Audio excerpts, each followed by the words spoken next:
race. I think a lot of what goes into it is what's the journey. Is it a point-to-point journey? Is it a bunch of little loops? Are you on roads the whole time, or do you actually get off road and have some challenging navigation? And that's where I think that we really see the Endless Mountains marrying into the ARWS.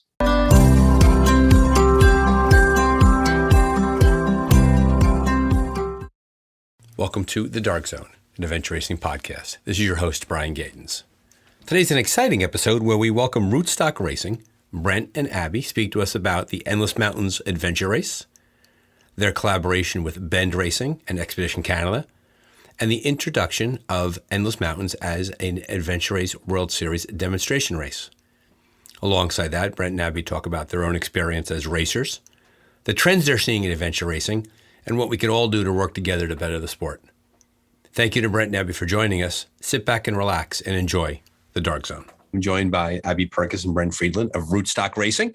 For those of you new to the Dark Zone, Rootstock Racing is an adventure race production company out of the East Coast of America, primarily working out of Pennsylvania and races in Maryland. This is on the cusp of one of their premier events. The Crooked Compass is this coming Saturday, which is a 10-hour adventure trek through the jungles, the wilds, the forest of Thurmont, Maryland. But we're not here just to talk about Crooked Compass, but Rootstock Racing joins the Dark Zone because there's a fair amount of great news that they want to share with the world about the progress of their race growth and obviously their work alongside the Adventure Racing World Series and their work with Bend Racing and Expedition Canada. So we'll jump right into it. Brent, I'm going to turn to you first a little bit. Before we dive into all the great news about Rootstock Racing, could you talk a bit about the Endless Mountains and what that represents for Rootstock Racing and for the adventure racing world? Yeah, so we started Rootstock Racing in 2015. Before that, for folks that don't know us, we were part of the Goals Adventure Racing Association. We raced for them for a number of years and, started directing races for Ann and Bill Gibbons, and then branched out on our own in 2015. And, Abby and I have been daydreaming about the potential of designing an expedition race for some time. We've flirted with the idea for several years, but for various reasons, usually kind of life factors, kids, work, just general fatigue, et cetera, decided not to do it. But this past year during the pandemic, I think we had more time to think and plan and decided the time felt right for us to take a stab at a multi-day race. So, I think just like for a lot of racers, you work your way up. As a racer, most people start with short races and then, kind of elevate to day-long races, 24-hour overnight. And then, eventually some of us move on to expedition racing. I think it was a similar path for us as race directors. So I think we decided to take the plunge and go for it.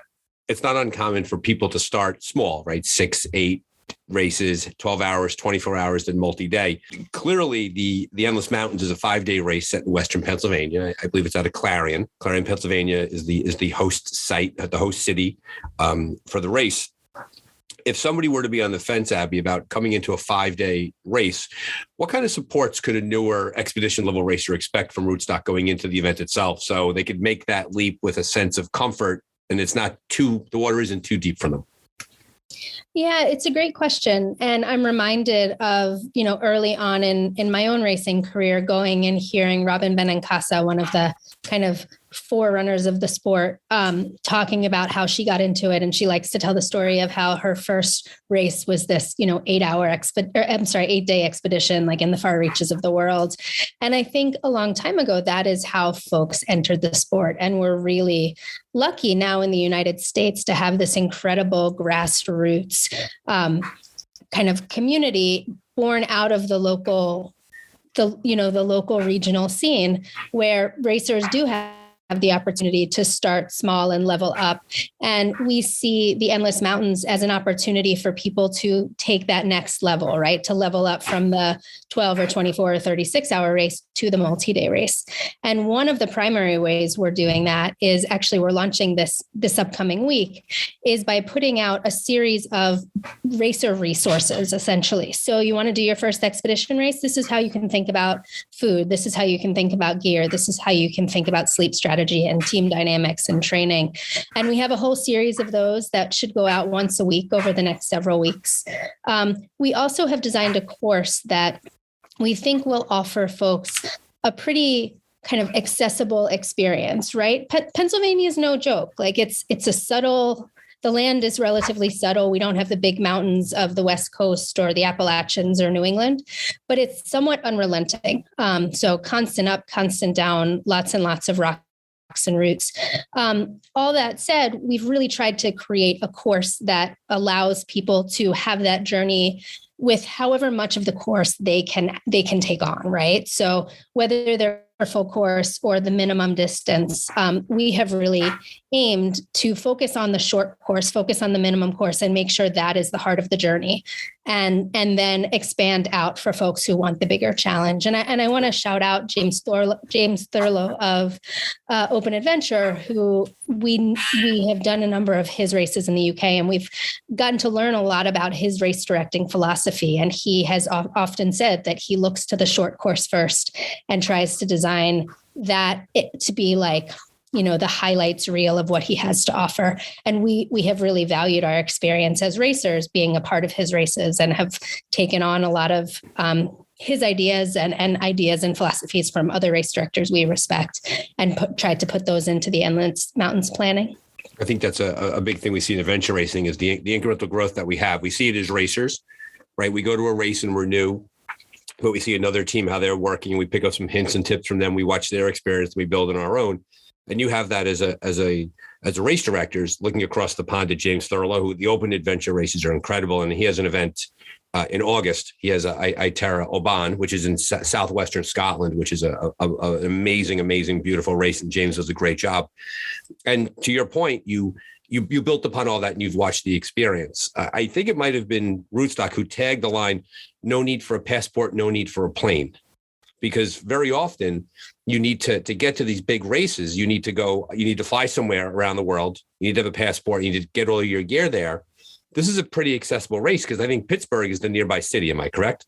Yeah. I mean, we are close to, Pittsburgh, not too far south from places like Rochester and Buffalo. And, it's one of the things we're excited about with the event is, as Abby said, it may not be, quite as glamorous as some of the other major expedition races around the world. But, we really think that it is a great stepping stone for people looking to enter multi-day racing, while also providing probably a more serious challenge than a lot of people appreciate. I think anyone that has competed in our weekend-long events, whether it's our 24 to 36-hour Two Rivers race, or our 2-day stage race, the Stockville, where you race 14 hours, sleep for a few hours, and then do 10 hours on day two.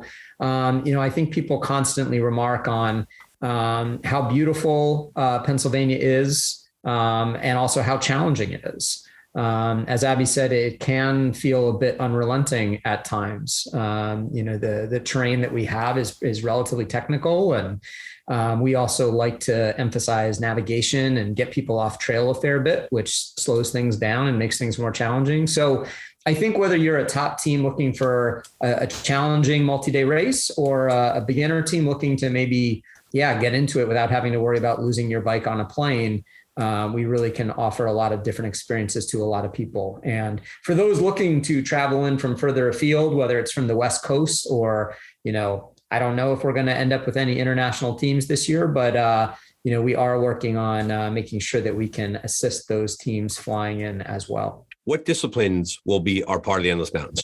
The Endless Mountains will include trekking or running, which will be a mix of road, trail, and off-trail travel. And as Brent said, in our shorter races, we really prioritize off-trail travel and navigation, and the Endless Mountains will be no exception to that. Folks will be on bikes, and that will be a combination of road, forest road, and some more technical trails. They will be in canoes, and they will also be in pack rafts. And there'll be some fun challenges, but none of them will require like technical gear or additional skills. They're just kind of nice stops along the way. Gotcha. Sounds like a great race for a team that wants a challenge. They could, very often we use the phrase "make our own adventure," right? And so a team could eat as much of the course as they want and leave as much behind as they want, but they'll get the full experience. Brendan, what were you thinking? Yeah, I mean, I would just add it's not a discipline. It's not a discipline, but I think it marries the discussion of what you can expect on the course with back to that question of new racing is.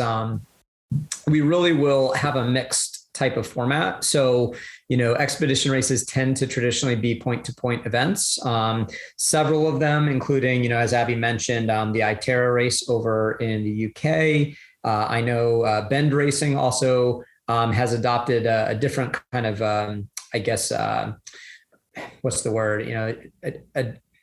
A different verbiage, different language for how they kind of go about describing their checkpoints and such. But like those kinds of events, we will have a mandatory route that all teams will be expected to complete.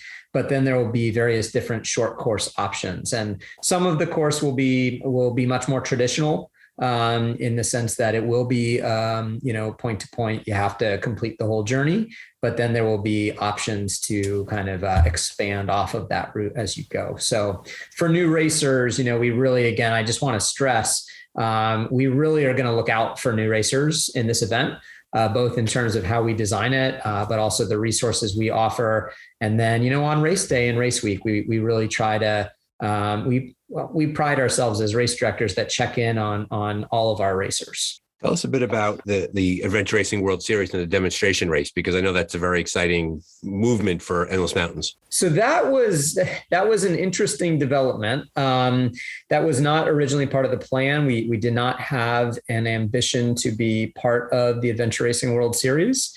That actually evolved out of some conversations we started having with Jason Magnus from Bend Racing.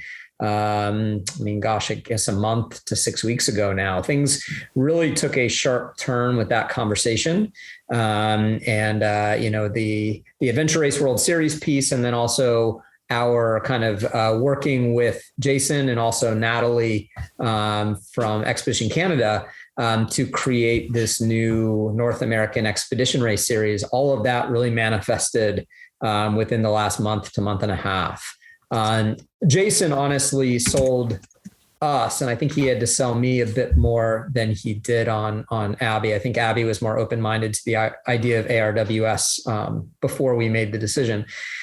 But Jason really sold me on ARWS, frankly, making the same argument that I've made for a long time about USARA. And that argument really is a pretty simple one. It is that our community and our sport and our racers and race directors all benefit when we work as a collective unit. And it's not to say that we don't each have kind of our own interests to look out for as race directors, but I think too often in our sport, race directors or kind of bigger, larger organizations tend to go it alone a little bit too much. I'm a big believer in, people working together. It's one reason I've been involved with USARA for as long as I have been. It was the primary reason that I, have been working closely with a group of other folks to kind of rebuild USARA and help USARA elevate to kind of new levels in terms of community leadership. It's the reason that I think Rootstock Racing has stood by USARA over the years, and why Goals ARA before us did that and still alongside of us, as well as many other organizations. And Jason made, a very similar argument about ARWS, just saying that like our community will really benefit if we collaborate and work together collectively.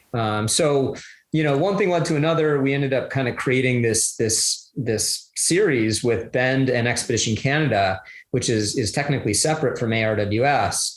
But Jason said that it would really be great if we would consider being part of ARWS as well to kind of unify that part of the effort. And so let me circle back and clarify that a little bit here, because there's really two threads that you're mentioning here, actually three. So on one thread, you have Endless Mountains Adventure Race, right, which is an inaugural 5-day event being held in Western Pennsylvania, put on by Rootstock Racing. So, and first off, on behalf of the community, thank you for bringing this back to the East Coast, right? There's been a great history of adventure racing in the country, and the fact that it's an East Coast race is fascinating. But alongside that, we then have the Adventure Racing World Series. And for those who are newer to adventure racing and newer, that is basically an international series of races that take place internationally. I hate to point out the obvious, all around the world that work with a crew basically out of Europe and Africa that are everywhere. And they host not only regional races, but they host demonstration races, and they host these larger multi-day expedition races, and they culminate with the Adventure Racing World Championship every year. And Endless Mountains is a demonstration race this year. So what is a demonstration race compared to a regular ARWS race? Yeah, so a demonstration race is, a friend recently compared it to a demonstration event in the Olympics. And I thought it was an apt comparison. Essentially, it's the first time an event is taking part in the series. And it's kind of a test run, right? It's an opportunity for the race directors to show off what they can offer and to invite racers to come and take that in. And I believe racers get 30% of the points that they would get in a full ARWS event. So the ARWS is a series of races, and teams can accrue points based on how they do at each individual race. And then in aggregate, they are part of the standings for the World Series. And so at a demonstration race, they would earn 30% of the full point offerings.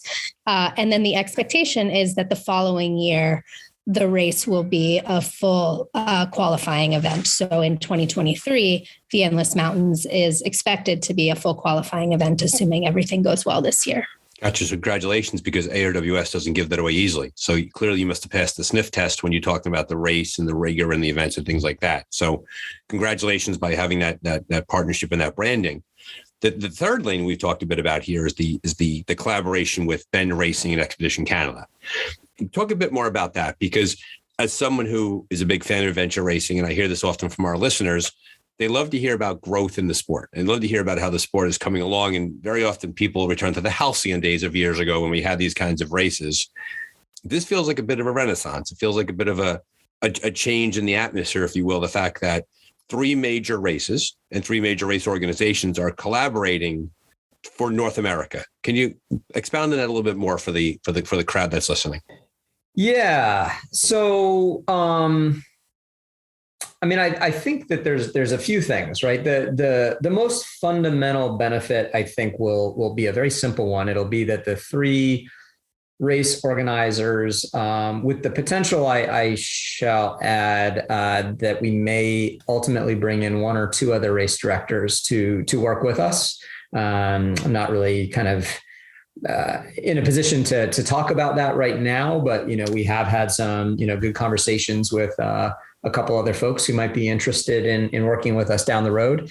But I think one of the most important things is that we really are committing to coordinating with each other, right? I mean, I think that we all know that you'll go for months without a race that works for you, and then all of a sudden there's 5 within 3 weeks within your region. I'm referring really to weekend races or day-long races. But I think that scheduling, look, as a race director, scheduling is difficult, and sometimes there's no way to make everybody happy. And what works for you on certain weekends might be dictated by the local parks telling you that you can come in this weekend, but not that weekend. What might work for you is dictated by the fact that you have a life outside of adventure racing. Most of us have full-time jobs, and we have families that also tend to determine when we can run races. So sometimes there really isn't a whole lot that we can do about that. But clearly there's a positive benefit for adventure racing in North America when three of the premier organizations choose to put together a race. And I want to make a distinction here, Brent, if you could clarify this for me. An expedition race is how many days? Yeah, that's a great question. Open for debate. You can ask 10 different people. You'll probably get a few different answers. Some people say, anything, I think, over kind of 72 hours. I would just say, Abby and I have raced in 15 or so ARWS events. And we are by no means as experienced as, say, the Jason and Chelsea Magnus and their crew from Bend, or, Mark Latanzi, JD Eskelson. There's plenty of folks that are more experienced than we are. But, we've been around a fair bit. And I would say that, for me, I think you want to get into the 4 to 5 day range before you're really talking about a true expedition race. Yeah. Is it safe to say that the three races that are collaborating here are similar in length? Yeah, no, they absolutely are. I think that's one thing that, drew us to reaching out to Jason Magnus a while back. And Natalie as well. And I mean, there are one or two exceptions, but for the most part, I think that is also at least an unwritten standard for ARWS. I don't know if they actually have I don't think they do have a clause saying a race has to be a certain length to be part of the series. I think Huayra, for example, I believe has been at least is it a 4-day? Okay. I was going to say, I thought maybe a 3-day at times, but, I know back in the day, Grant Killian was part of, ARWS as a 72-hour race. So I think that they've at least been open to it, but I think kind of 4 to 5 days is the standard minimum you're looking at. Gotcha. And not to belabor the obvious, but why is this a positive development to North American adventure racing? What's the benefit to the average racer for Bend, Rootstock, and Expedition Canada to work together? Yeah. I mean, so honestly, we reached out to Jason first. And we reached out to him just, kind of looking at the schedule for the year and realizing, as I think a lot of racers have realized, there's all of a sudden this glut of multi-day racing, right? You've got Bend in, what is it? Early May? Is that? Yeah, right mid-May. Early mid-May. You've got, Expedition Canada in early June. You've got us in late June. You also have a couple of 3-day races. You've got one in Florida in February and one in Colorado at the end of the summer. All of a sudden you go from like maybe having one multi-day race in North America to having 5. And on one level, that's terrific. But, we're really big believers in cooperation. I think that's one reason we have been part of USARA for as long as we have. I personally have been working with USARA for over a decade in various different capacities, but for the last, I think, 6 or 7 years as part of the board for USARA, and then the last couple as part of the small group that has kind of taken lead at USARA. And so I'm a really big believer in cooperation makes us better. It makes our sport better. And I think we wanted to reach out to Jason and then ultimately ended up talking with Natalie as well from Canada about this idea, this concept of working together to collaborate for the future. So coordinating our schedules, among other things, for this North American Expedition Race Series. I think the other piece is that there's so much energy in the sport right now. It's an exciting time to be adventure racing globally, but I think especially in the United States, right? There's new racers coming out of the woodwork. There's new organizations springing up. There's resources available for folks to put on their first races. There's a lot of energy. And a lot of that is happening at that regional 12 to 24 hour level. And so to, as we talked about earlier, kind of level that up and bring some of that energy, that, as Brent said, collaborative energy, to a multi-day scene as well, to elevate kind of the presence of US and North American expedition racers, in addition to creating, in addition to having a robust 12 and 24 hour scene, to have that kind of next level robust scene as well. And hopefully for more US racers, once they get the taste of it here in North America, to travel overseas and take on some big adventures around the world as well. And so I guess what we're seeing here is that the dynamic that exists during an adventure race itself, when the team has to work together and they're all interdependent upon each other, those teams quickly realize that they tend to do better in races. They tend to go further. And so the 3 race organizations that are working together with the North American Series are kind of doing the same thing. You realize that by working with each other along the way, not only are you helping your individual events, but you're bringing those 3 events a bit more prominence, and you're helping the entire scene that's happening in North America. Am I capturing that essence correctly? Yeah, totally. I mean, I've said this so many times, it sounds kind of trite, but one of the things I love most about our sport is that when a team is successful, the individual pieces become secondary to the larger whole, right? And the team becomes better than the sum of its individual parts. And I think we see a lot of potential in that for this series as well. I do want to come a bit back to the idea of working with ARWS. And the reason being is that for the newer racer who's getting into the sport, they might only see adventure racing through the context of their local race series, what they see here. On your own experience, can you give back of the napkin explanation of what ARWS is, where it takes place around the world? Maybe you want to mention Heidi Muller. Maybe you want to talk a bit about the work that she's done, the World Championships recently.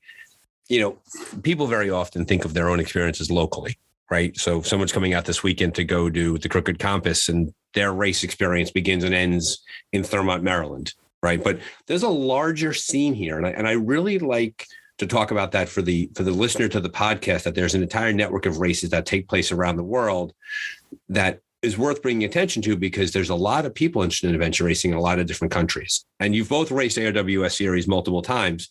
Can you talk a bit about those experiences and those races? We've raced in Tasmania. I've raced in India. We've raced in the UK several times. We've competed in a number of American-based ARWS events. Untamed New England multiple times. Expedition Alaska, which is probably the single craziest, most memorable event. I think I'm speaking for Abby too, that we've competed in. Though, absolutely, and I do it again in a heartbeat. And that movie's available, I believe, on Amazon Prime, and I'll put that in the show notes where they can find that, because that's an amazing that video. The movie itself is amazing to watch, and not to give away spoilers, but Jason Magnus had an incredible experience with an underground stream and a crevasse and water. And if you're listening to this podcast, go watch the Expedition Alaska movie. It's fascinating. Yeah, no, definitely. Though I would put out a special plug. I know we're rapidly entering tangential territory here, but Expedition India also was just an unbelievably unique, memorable, just remarkable experience. In other ways, my most memorable event that I've competed in. But these events all have kind of a grandness to them, right? And that said, the grandness is not always just about kind of where you're racing. Most ARWS events, definitely have a pretty nice kind of a, location to sell. And I think, as we talked about early in the podcast, I do imagine that some people probably look at Endless Mountains and think, like, Pennsylvania, like, what's with Pennsylvania?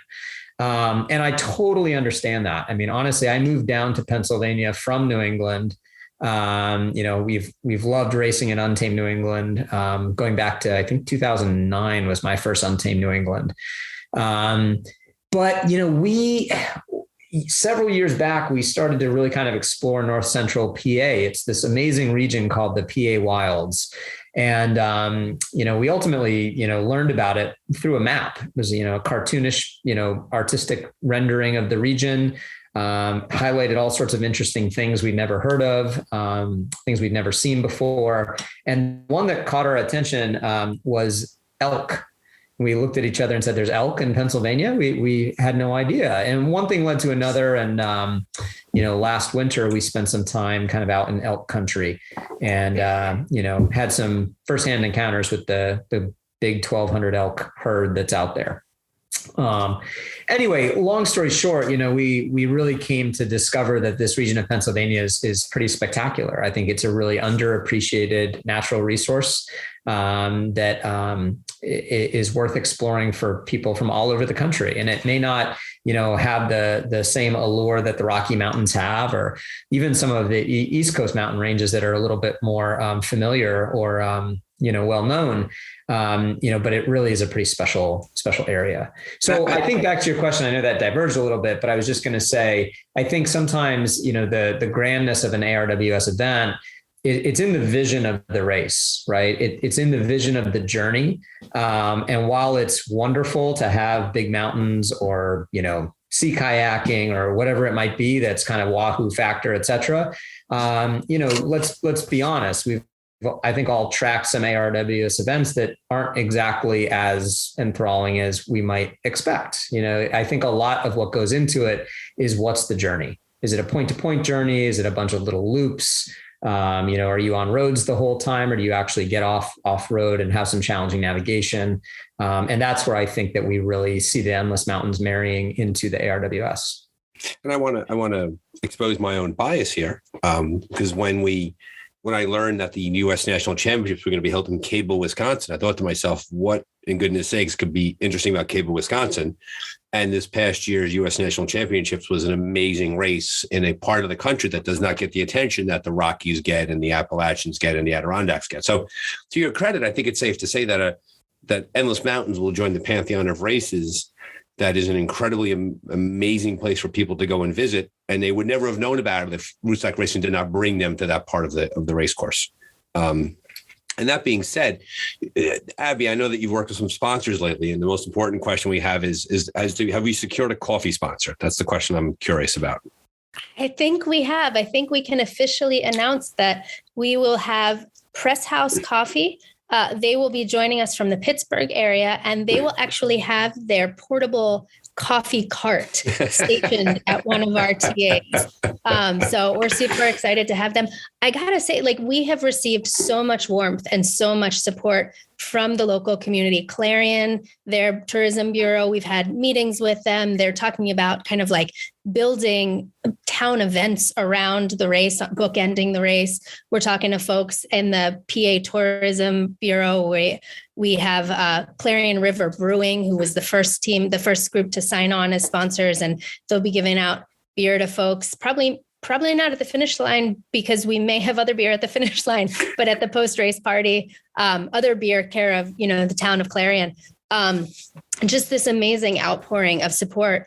I want to also just name Dirtbags Bike Packing, who is a sponsor that's joining us, and we're going to have prizes from them. They're this amazing company that builds bags for bike packing that translate perfectly to adventure racing. And Brent mentioned earlier the PA Wilds, and we're super excited to be partnering with them. We're still kind of working out what exactly that looks like, but it's an opportunity for us to really help build sustainability, help foster sustainability in the region, right? Give back some of the revenue generated from the event to make sure that all of the local land managers and preservation alliances and stuff are having, resources by virtue of us going through these areas. And we're hoping actually to run a small event alongside the Endless Mountains. The race will run Monday through Saturday, and this small event will be on Saturday, and it will kind of be sponsored by the PA Wilds and for the PA Wilds. So all of the revenue from that event will go to support entities within the PA Wilds.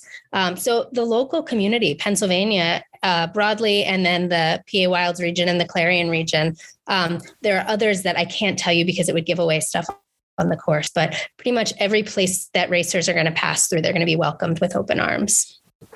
And credit to Rootstock Racing for doing that, right? It's easier to go to the more sexy places, right? There are name brand places, and there are regions that are well known nationally and internationally. But the fact that you're tapping into this hidden resource, if you will, in Western Pennsylvania, within spitting distance of a major hub in Pittsburgh, really speaks to what everyone's putting on there. So thank you for doing that. And I think that there's a lot for Rootstock Racing to be proud of. The ARWS partnership, the collaboration with Bend and Expedition Canada, the fact you're putting on a 5-day race. When you check off all those boxes, it's great to see that Rootstock is joining along with all this energy that's growing up around adventure racing. Here's the final question that I want to appreciate that. Yeah. The final question I want to kind of lead into is I want to be cognizant of your time and our listeners' time. What I always like to ask, what trends you're starting to see overall in the sport itself, right? There's the micro issue of always talking about the races that we're doing, but the sport adventure racing is moving in certain directions at certain times. And I like to have people weigh in on what directions, what trends are they seeing in the racing community and in the world racing that feels really good about the race, or trends that maybe we have to keep an eye on. Great question. That is a great question. I actually just listened to your podcast with Mary Chandler yesterday. I think you guys talked about the trend of, increasing numbers of women participating in the sport. And I absolutely agree with that. I think that it's been amazing watching the Women in Adventure Racing or Women in AR initiative that started with a couple of private individuals working a little bit in conjunction with USARA to try to get all women's teams to the national championship. And, I think that I think I'm correct in saying, Steph Ross will correct me if I'm wrong, but I think that the all women's field has grown every year since the initiation of that, up through Wisconsin this past year, which is awesome to see. But I think we're seeing that at our races. I also think, most race directors have seen a surge in entry over the last year and a half since Eco Challenge came out. Man, I'm so bummed, both as a racer and as a race director, and just as a member of the community, that right now, at least, it looks like that was a one and done revival. Because I really think that if Eco had come back and, I heard it was rumor, but I heard rumor that they had a 3-race deal with Amazon, and kind of assuming that might not be every single year, but maybe every other year, and was kind of seeing it as like a 10-year boom for the sport. And I think it really would have been, because I think we all saw numbers skyrocket last year. And they still seem up, but I don't know if it's going to stay that way. But definitely seeing a lot more people, being willing to jump into bigger races right away, which I think is cool to see. I think historically the bigger 24-hour races or so would have smaller fields and tend to be more experienced. And I think at our Two Rivers last year, we definitely had more people kind of just jumping in with 2 feet. So from a gear and discipline perspective, we're definitely seeing pack rafting gain popularity. It's been huge in the Pacific Northwest and Alaska for a number of years, but now there's more and more races on the East Coast that are using it. In addition to Endless Mountains, I know NYRA's using pack rafts for their longest day. Maine Summer Adventure Race is using them, Strong Machine is using them at the Maine Summer Adventure Race. I know Oregon's going to have them again. So I think racers will ultimately start to see a real value in investing in pack rafts. And my hope is that pack rafting companies will in turn start working with race directors and racers to source those. You see into the scene of gear crossover. You mentioned that dirt bag, bike packing bags are they work alongside Rootstock Racing. It's interesting how the bike packing community's gear is a Venn diagram to adventure racing with the pack rafting. They all they're separate adventure gear, and then they all come together for the purpose of being used during races. So I agree. And I think the pack rafts are it's an incredible hook. It opens up so much more of the course because every blue line becomes a possible place for people to travel on. And one super exciting development, actually, NYRA's Eric Caravella helping us out and really helping out the entire racing community by holding a series of workshops and skills clinics in the spring for folks getting ready to do a race with pack rafting so they can feel safe and ready to take that on. And Brian, I know you, I think, have done some of Eric's courses. Yeah, I've had the chance. Eric works with Pack Rafting Adventures, is the organization that he's helped put together along his way. And to his credit, he's been an inveterate. He's been speaking about pack rafting as an enjoyable experience for all, and going on trips with him. And he puts together these great routes in the Adirondacks. And so the natural evolution of pack rafting into adventure racing was a no-brainer. Like that was, you could see that 3 years away that was coming. And to Eric's credit and to other racers' credit, the not owning a pack raft is not a barrier to taking part, because now rental companies are reaching out to racers to get people in boats to get them to do the races. So once again, adventure racing has worked hard to lower barriers to entry, whether it be increasing women participation in AR. Mary Chandler shared in her podcast that for the first time in her career, she was racing with another woman. Like it was a 2-person female team, and Mary's done like 10,000 races, and this is the first time that she's raced alongside a fellow woman. And I think you're spot on the idea that Eric's a really good example. And I think Rootstock Racing with Bend and Expedition Canada fall into this, is that when people communicate with each other and they work together and they're not self-serving or working in their own interests, clearly the sport grows, whether it be through pack rafting coming in, ARWS grabbing onto Endless Mountains, there being a North American series. Is that the bigger lessons that we're seeing here is that by working together and by people pursuing the things that they enjoy, the sport is only going to grow from there, right? And we all know that the reverse of that applies. So that if anybody in the sport goes out on their own and is self-serving in any way, the sport's going to be hurt as a result of that. And so we have to be careful about that. I think we answered this question about trends right at the beginning, right? I mean, I think we have 5 multi-day races. Whether, you think a 3-day race is an expedition race or a 5-day race has to be it, or I know some people think it's got to be 10 days. That's an expedition race. I don't think it really matters. 5 multi-day races on the continent is the most that I can remember having in my, 15 plus years of adventure racing, probably by a couple of races at least. So, that's a great trend. Now, I think what we do with that trend is kind of the big question, right? I think if we can kind of figure out how to harness that energy and elevate things to a new level, both in terms of the excitement and, and such, but also like, how do we support racers? How do we get them involved in these events, right? How do we make them more accessible? How do we, create perhaps more of a kind of a unified language between the events so that, the races actually seem to be more similar than they are different? How do we create a better onboarding system to get racers who are still on the fence or maybe firmly in the no camp to multi-day racing? How do we create an onboarding system so that within a year or two, they're willing to start thinking about it, right? And how do we encourage the growth of the sport at the highest level, which is, I think, for any adventure racer, I think we know that expedition racing kind of is the pinnacle. Doesn't mean that everyone has to get there, right? For some people, 12 hours is the pinnacle of the sport, and that's great. But, I think for the community as a whole and the sport and its, ability to reach out to sponsors and, to get media attention and things like that, we need to figure out how to harness that energy and work together now that clearly the energy is there.